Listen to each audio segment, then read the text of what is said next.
Bismillahirrahmanirrahim. Assalamualaikum warahmatullahi wabarakatuh. Alhamdulillahirabbil alamin. Allahumma shalli ala sayyidina Muhammad wa ala ali sayyidina Muhammad.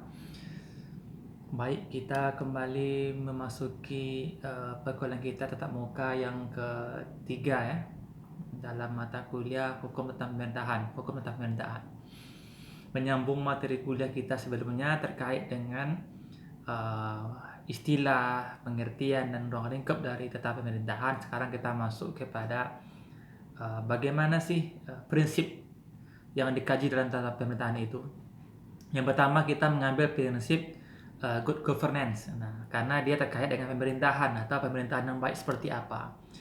Saya di sini mencatat lebih kurang ada tiga ya. Ada tiga yang saya rumuskan terkait dengan prinsip-prinsip yang terbaik yang dapat dilakukan oleh pemerintah dalam rangka good governance. Yang pertama itu adalah menjamin keamanan setiap orang dan masyarakat. Nah, jadi prinsip good governance dalam kajian hukum tata negara, dalam hukum tata pemerintahan itu merupakan poin yang penting, yaitu menjamin keamanan setiap orang dan masyarakat. Nah, contohnya seperti ini. Ketika negara memberikan kepada masyarakatnya itu hak. Nah, contohnya hak untuk berpendidikan, hak untuk sehat, hak untuk berkeluarga, hak untuk beragama dan bahkan melaksanakan agamanya, maka pemerintah wajib menjamin terlaksananya hak itu dengan baik. Nah, jadi bukan hanya mengakui, tapi juga menjamin ketelaksanaannya seperti apa. Setelah menjamin terlaksananya hak tadi, maka negara juga menjamin bagaimana keamanannya.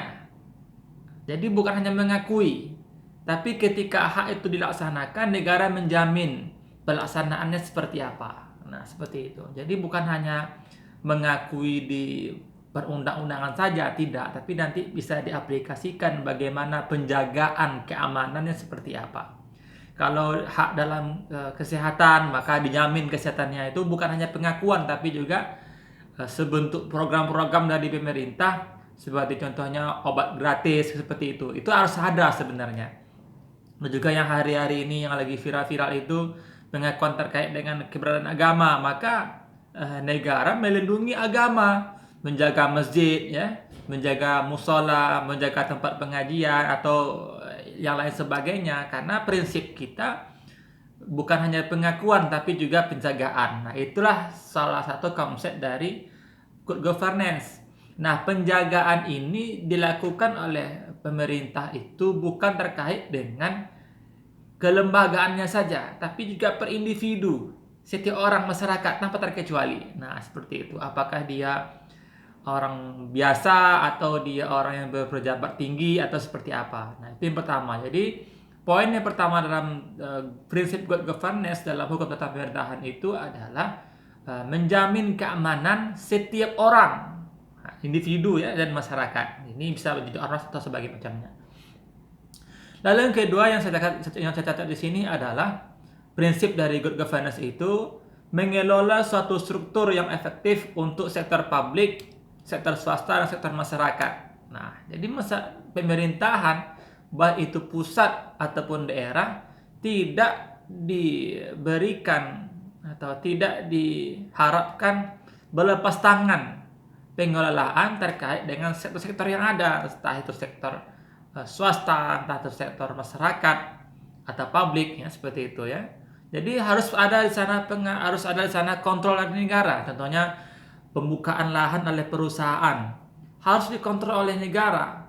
Jangan sampai sektor swasta ini nanti berhadapan dengan masyarakat yang merasa masyarakat itu terambil hak-haknya oleh perusahaan tadi atau pertambangan ya, seperti itu. Jadi mengelola suatu struktur artinya terkelola dengan baik oleh pemerintah, apakah itu sektor swasta, masyarakat ataupun publik ya, seperti itu. Nah, yang ketiga adalah prinsip dari good governance dalam kajian hukum tata pemerintahan itu memajukan sasaran ekonomi, sosial, dan bidang lainnya dengan kehendak masyarakat. Nah, jadi maksudnya pemerintah mampu membidik. Contohnya negara Indonesia adalah negara kepulauan. Nah, di sana berpotensi sekali terkait dengan pariwisata. maka bidikan pariwisata merupakan sasaran ekonomi yang efektif. Kalau di Riau, minyak ya, minyak bumi, gas alam, minyak sawit dan sebagainya macamnya, maka kita boleh bertanya sebagai orang Riau, apakah kemanfaatan minyak bumi dan gas alam tadi yang ada di Riau itu sudah dapat mensejahterakan rakyat Riau atau seperti apa? Karena sasaran ekonomi dari keberadaan sumber daya alam tadi seharusnya itu mampu menunjang kesejahteraan masyarakat setempat. Sama dengan di Papua ya, Freeport ya, emas dan sebagainya macamnya itu seharusnya menunjang kesejahteraan mereka. Jadi sesuaikan dengan kondisi mereka masing-masing. Kalau di Sumatera Barat itu pariwisatanya. Jadi sasaran-sasaran ekonomi itu harus mampu dibidik oleh pemerintah lalu disesuaikan dengan keadaan masyarakat. Jangan sampai contohnya pasar. Jangan sampai pasar itu termonopoli oleh sekelintir orang. Katanya pasar di sini dimonopoli oleh kaum-kaum elit ya, perusahaan-perusahaan yang membuka lahan dan membuka ruko-ruko yang besar-besar seperti itu. Jadi pemerintah harus mengontrol juga. Jangan sampai nanti perekonomian itu hanya berputar di sekitar orang-orang yang kaya, orang-orang yang bermodal saja seperti itu. Lalu sosial. Nah, sosial ini juga penting. Artinya jangan sampai nanti ketika memajukan perekonomian fokus maka lupa konsep-konsep yang lain seperti bagaimana pendidikannya, ya, bagaimana perpolitikannya, bagaimana keamanannya. Kita jangan salah-salah. Perpolitikan dalam dunia negara hari ini itu sangat penting stabil. Kenapa penting stabil? Karena perpolitikan itu dapat mempengaruhi pandangan-pandangan terkait dengan pasar, terkait dengan kebijakan, ya, seperti hari ini menjelang Ramadan. Nah, juga berbagai masalah-masalah negara kita hari ini terkait dengan bidang perpolitikan. Makanya ketika perpolitikan kita itu stabil, maka akan memberikan kewenangan yang baik, akan memberikan kontribusi yang baik terkait dengan perkembangan sosial kita. Contohnya membuat kebijakan terkait dengan pendidikan. Maka bagaimanapun kementerian itu adalah perpolitikan. Maka haruslah ketika stabil perpolitikan tersebut, maka kebijakan pendidikan akan mudah kita dapatkan. Makanya saya katakan di antara ciri-ciri negara yang bisa kita katakan stabil itu adalah negara yang stabil dalam sisi politiknya, stabil dalam sisi keamanannya, stabil dalam sisi pendidikan dan kesehatannya. Nah, inilah ciri-ciri saya kira terakhir stabil dalam sisi ekonomi. Jadi inilah 5 ciri-ciri yang saya kira apakah negara itu bisa dikatakan stabil atau tidak stabil seperti itu. Lanjut. Nah, kita masuk masalah yang kedua, yaitu bagaimana hubungan hukum tata pemerintahan dengan ilmu yang lain. Nah, kita sekarang mahasiswa ilmu politik. Apa sih korelasi mata kuliah ini dengan ilmu-ilmu yang lain? Nah, saya temukan ada 3. Ada 3 lebih kurang ilmu-ilmu yang berkaitan erat dengan hukum tata pemerintahan ini. Yang pertama itu adalah hukum tata negara pemerintahan itu berkaitan dengan hukum tata negara. Jadi hukum tata pemerintahan yang kita pelajari hari ini itu berkaitan erat dengan hukum tata negara atau HTN. Nah, sangat erat dia. Kenapa? Karena mungkin memiliki objek yang juga terkait dengan negara atau pemerintahan. Nanti kita jelaskan. Lalu yang kedua terkait erat juga dengan ilmu hukum ADM atau hukum administrasi negara. Jadi hukum tata pemerintahan ini juga terkait erat dengan hukum ADM seperti itu ya. Dan juga yang ketiga, hukum tata pemerintahan itu juga terkait erat dengan ilmu pemerintahan. Nah, jadi ketiga ilmu ini merupakan memiliki hubungan yang keterkaitan dengan studi kita hari ini, yaitu hukum tata pemerintahan. Nanti kita jelaskan. Nah, lanjut. Nah, kalau kita masuk dari pengertian yang tadi itu bahwa ada lebih kurang 3 kaitan hukum tata pemerintahan dengan 3 ilmu yang lainnya, yaitu HTN, HAM, dan ilmu pemerintahan, maka kita serahkan bahwa bagaimana sih perbedaan seperti itu. Yang pertama adalah HTN. Apa sih perbedaan HTN dengan hukum tata pemerintahan atau HTP yang kita singkat dengan HTP? Maka HTN itu adalah hukum yang berkaitan dengan organisasi negara, ya, yang menjadi organ-organ negara atau hubungan antar organ negara tersebut. Nah, ini objek kajian dari HTN. Ini secara umum kita bahas dulu ya. Nanti kita bisa terangkan lebih rinci lagi. Lalu kalau HAN itu bagaimana? Kalau HAN itu adalah ilmu yang mempelajari terkait dengan bagaimana mengatur agar penyelenggaraan negara itu sesuai dengan undang-undang atau konstitusi. Nah, ini yang umum dulu terkait dengan HAN.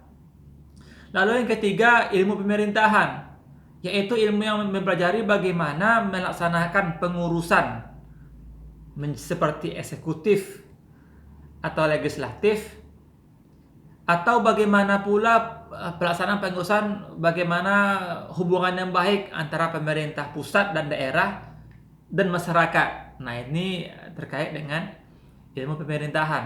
Nah, jadi karena tiga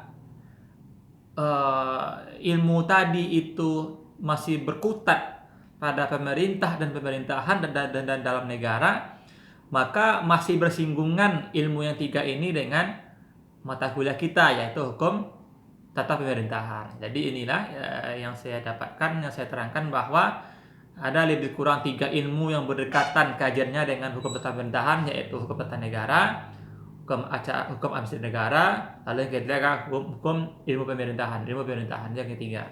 Nah, seperti itu.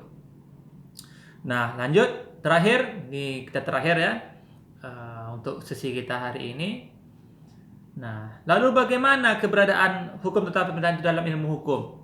Nah, bagaimana sih posisi hukum tata pemerintahan dalam ilmu hukum?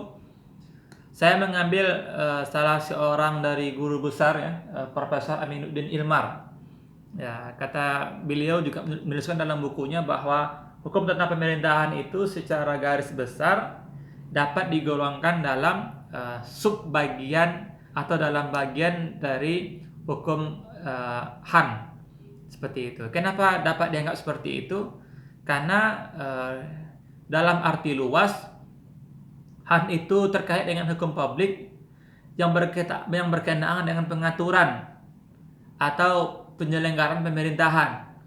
Nah, hal ini sama dengan hukum tata pemerintahan yang juga di awal kita telah mengkaji bagaimana pengertiannya, bagaimana konsep-konsepnya. Jadi seperti itu.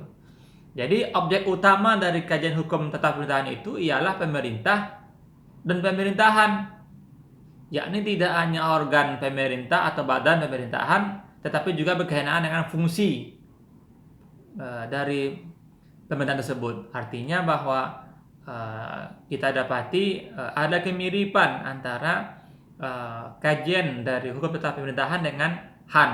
Nah, ini pendapat yang saya ambil dari Profesor Ilmar Aminuddin dalam bukunya terkait dengan hukum tata pemerintahan. Jadi kalau kita cari bagaimana letak posisi kajian hukum tata pemerintahan dalam studi ilmu hukum secara umum, maka dia kita golongkan dalam bagian dari HAN. Karena HAN itu secara umum keluasannya itu juga mencakup terkait dengan pemerintah dan pemerintahan seperti yang telah kita bahas pada pertemuan sebelumnya.